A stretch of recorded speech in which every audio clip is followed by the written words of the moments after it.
The United Democratic Movement supports the report of the National Assembly Rules Committee, primarily because we want Parliament to work, we want Parliament to focus on the task of serving the people of South Africa.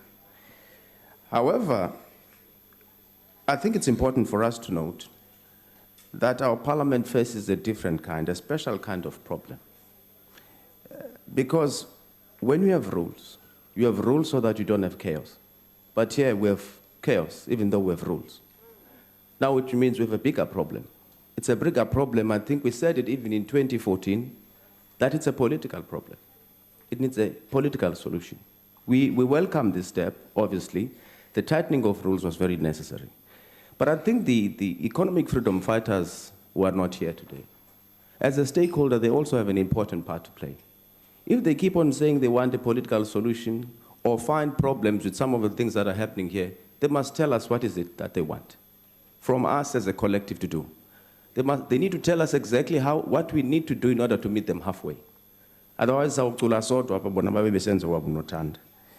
other issue which is also very important here, this is whether you like it or not, it's a vicious fight between the ANC and the economic freedom fighters, right?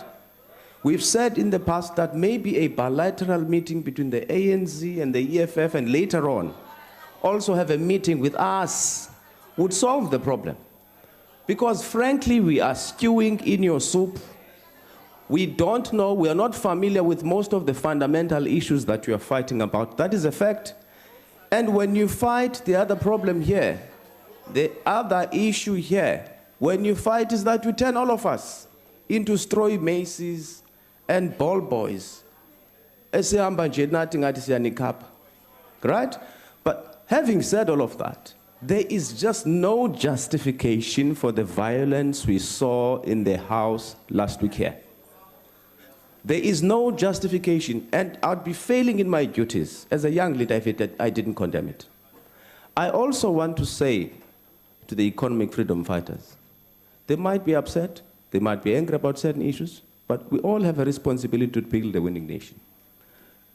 And at the same time, I want to say, they've got a good thing going. Politically, they do. But they must not soil it with violence. They must not soil it with violence because it undermines even the victories that they've scored so far. We support it. Siabule. Thank you so much.